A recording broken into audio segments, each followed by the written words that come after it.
Just real quick, couple things. Now I'm in my 50s. I'm starting to forget things. And the other day you guys asked me about the wideouts, and I didn't mention Omari. Omari's had a great training camp, and we're expecting him to have a big year. And I want to make sure that I address that. You didn't think you don't read more into that than just being 52 years old and forgetting. The other thing is, Kincaid showed me an article that somebody had wrote about Javen Williams switching position to guard. I don't remember saying that. I talk about Javen getting reps at guard to create flexibility like we do with all of our offensive linemen. So if I did say that, I apologize. But I want to clear that up. He has not moved full-time to guard. It's the position flexibility that we're always trying to create on the offensive line. So I just want to clear those things up. If I misspoke, I apologize. Or if I was misinterpreted, I just wanted to clear it up. James, that West Virginia rushing attack was huge for them last year. Your defensive tackle group, just on eye test, they look bigger. Looks a little bit deeper in terms of size too. Can you describe what kind of advantage that is to bring to the matchup? I do think we're bigger. Pat Kraft, thank you. Training table, thank you. First time we've had a training table in my 11 years in the football facility. It's been huge for us. It's been a real positive. But yeah, that position we've been emphasizing size, trying to get a little bit bigger. Some of it is just natural maturation that needed to happen with some of those guys. Some of it is the training table. Some of it is them going through it and realizing that size is also one of their weapons. So I think that's been helpful. And I think Alonzo's been a guy that, after not seeing him for a year, we didn't know what we were going to have, and he's been a real pleasant surprise, specifically against the run. He's been really good. So very impressive from that perspective. But yeah, that's going to be important. Their quarterback can make plays with his feet. That has an impact on their running game. And then they got two backs that are very complementary pieces. Obviously, the young man from the state here that's done a great job, and then more of the workhorse 240-pound kid who started out at tight end and then switched to running back. So two guys that we got a tremendous amount of respect for. I think their O-line coach does a really good job. Consistently, they play well.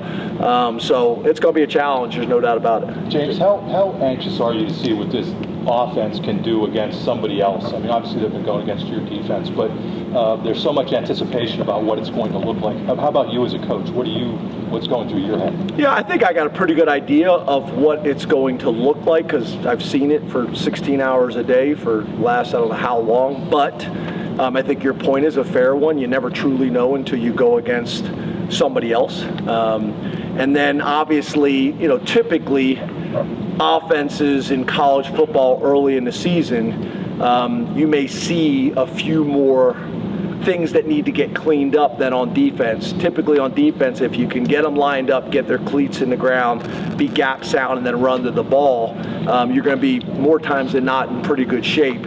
Offensively, we got to make sure that we're doing a great job on all the pre-snap stuff, the substitutions, the motions, the shifts, all the pre-snap gymnastics that you go through.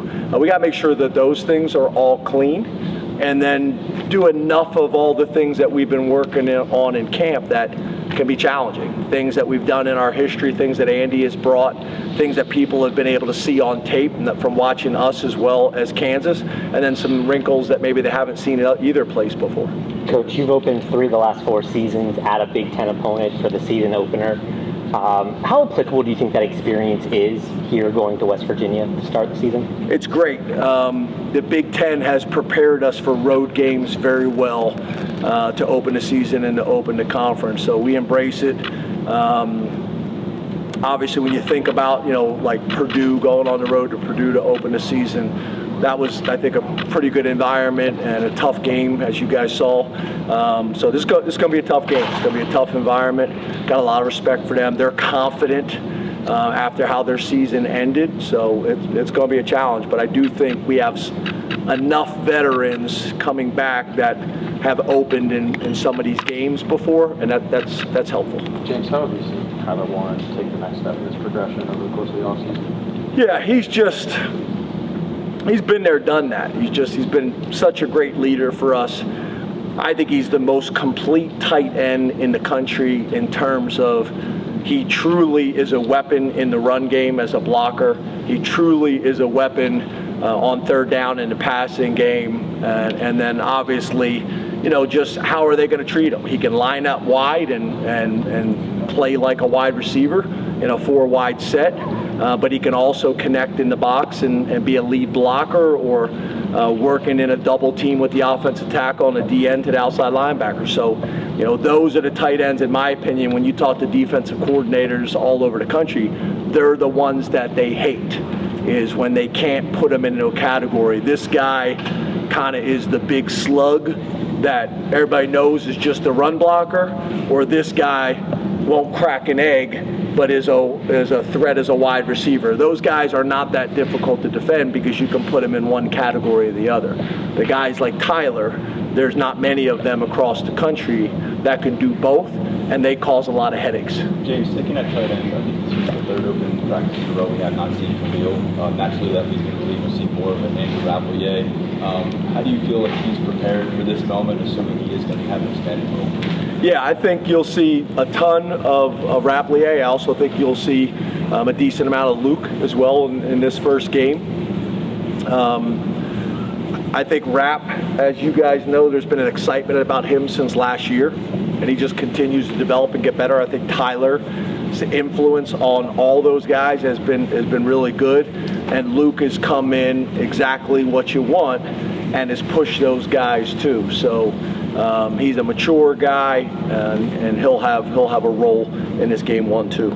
James, you mentioned Omari. You said earlier this month that last year was a big learning experience for him with his expectations versus how it went. How have you seen him approach this year to have that kind of? Yeah, he's had a really good camp, and he's made a huge stride. Omari's the guy I think everybody's excited for to come out and play well early on and gain confidence, and then literally he's one of these guys that his career could just take off. You talk about speed, size, athleticism, intelligence. Like, he's got all the things that you're looking for. We'd go out and recruit him every single year. And I think when he first got here, he was a really good athlete and maybe a little bit of a track guy who's really growing into football and understanding what it takes at this level.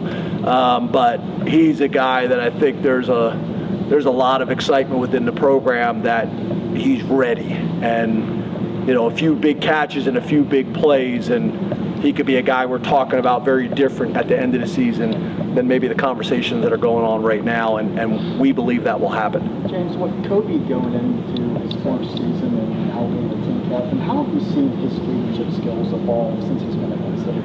Yeah, he's just, he's that guy that he understands Penn State, he understands the Big Ten, he understands the culture around here. He knows how to work. Obviously, he also had the advantage of having a brother here and learning from his experiences too and his successes. And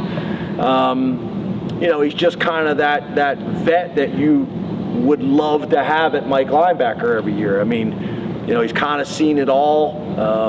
I think he can command the defensive front, specifically the D-line and the other linebackers. You combine him and Jay Reed and KJ Winston, kind of like, I think you got a baseball shirt on there. You talk about, in baseball, you kind of want to be strong up the middle, right? Your catcher, your pitcher, shortstop, second baseman, center fielder. And that's kind of like, I think someone asked me a question about the D tackles, and then Kobe, and then KJ and Jay Reed and Zachy. We feel like we're built in a similar way, and that's probably, in a lot of ways run by Kobe specifically in the front seven. So we're very pleased with him. I think Elsdon has had a really good camp as well, and I think Tamir's had a really good camp as well. So we're excited about the development of that position. Two more guys. What are the benefits you've seen up to this point, maybe from the start of the summer to now, for having had Kaytron and Nick split workload like they have for the last 2 years and so effectively? Yeah, I just think you look at that position and what's going on in college football, and you look at that position and what's going on in the NFL, we just want to make sure that we're one of these programs that's not only developing big-time college players, but also preparing them for their NFL future. And they're not one of these guys where the NFL scouts are down on because there's so much wear and tear. That helps us keep them fresh and keep them healthy for their careers. and it also puts them in a very positive light from an NFL perspective. And then, you know, when you got Cam really coming on for us right now, that helps. There's a lot of confidence for us to put him in the game, and then two talented true freshmen as well. So I think our philosophy that we have used, I think has been really helpful for Penn State, but also just as important and helpful for these guys in their futures too. James, that depth you just mentioned at running back, maybe you didn't have that in the past. Do you feel like with the guys you have now, there's an opportunity for maybe those guys to see the field together more, knowing you've got guys that you could put into that lineup and you don't have to lose that package if one of them, something were to happen? Yeah, and what you guys don't know, you'll see soon, is we're going to huddle, which you guys will love, and we're going to put 5 fullbacks on the field. like fullback here, fullback here, fullback here, fullback here. Everybody will be happy. We'll play goal line offense up and down the field. Neil's not here. It'd be awesome. Oh, Neil's not here. My audience is gone. But no, I think, yeah, being able to play some what we call 20 personnel, 2 backs, 0 tight ends, or 2 backs, 1 tight end. Maybe not a traditional 21 that people think with a tailback, a true fullback, a tight end, and 2 wide receivers, but 2 backs and then a combination of tight end, 2 receivers, 3 receivers, whatever it may be.